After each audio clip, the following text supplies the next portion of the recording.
Hi there, Gary here again, and in this video I want to talk about proactive instruction.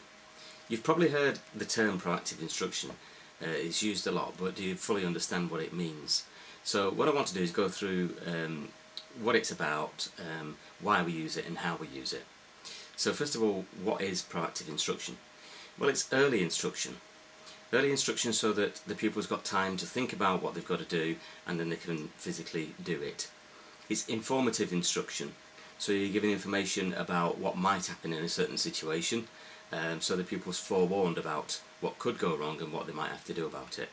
And it's correct instruction. And what do I mean by correct? Well, there's certain terms that we should and shouldn't use, and I'll go through in a different video about the terminology that we should use and terminology that we should avoid. But that's what I mean by correct instruction. If the instruction is incorrect, then it can be misinterpreted by the pupil and they're going to get it wrong, but it's not their fault, it's because your instruction was wrong. So the instruction has to be correct. So that's what proactive instruction basically is. Why do we use it?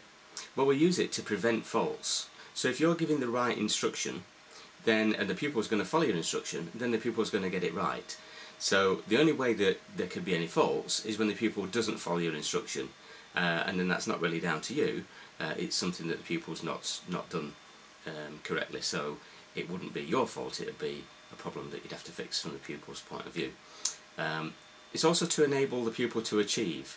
So if we are giving correct instruction and they are following it, they will achieve, and that's going to build their confidence as well.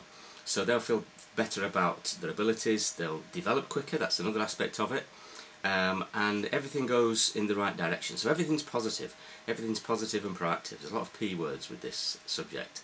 So you will have heard about positive and proactive instruction, I hope. You should have done. Okay, so how do we use proactive instruction? Well, you need to be planning ahead yourself so that you can prioritise the hazard that's going to affect the pupil the most and point that out in enough time so that they've got time to think about it and put it into physical action and actually get through that hazard correctly. You need to stay in front of the pupil. What do I mean by that? Well, when you've seen something go wrong maybe, people have a tendency to want to talk about that, which is correct in a way, but if you're talking about that after they've gone through that hazard and they're arriving at another hazard, and you're still talking about the hazard that was behind you, then you're not in control of the hazard that's in front of you. So if anything's gone wrong and you do need to talk about it, the best thing to do on a first phase, we're talking about in particular now, is to pull up. Without that, you will lose the control. So always try and stay ahead of the pupil, in front of the pupil. Try not to talk about things that have gone on behind when you're still moving, because you will be travelling towards other hazards and you certainly wouldn't be in control of it if you're talking about what's gone on behind.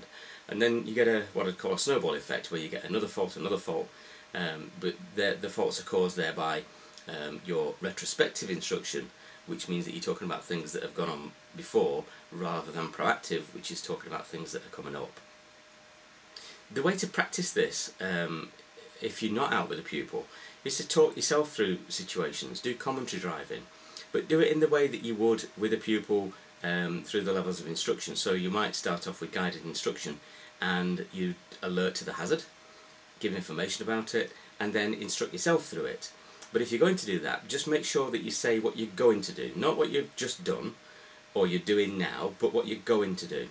So if you put those words in front of what you're going to do, like I'm going to check the mirrors, or I'm going to signal left, or whatever you're going to do, if you just say what you're going to do a couple of seconds beforehand, then the timing element is in there for when you transfer that to your instruction with a pupil. So I hope that's been helpful on proactive instruction.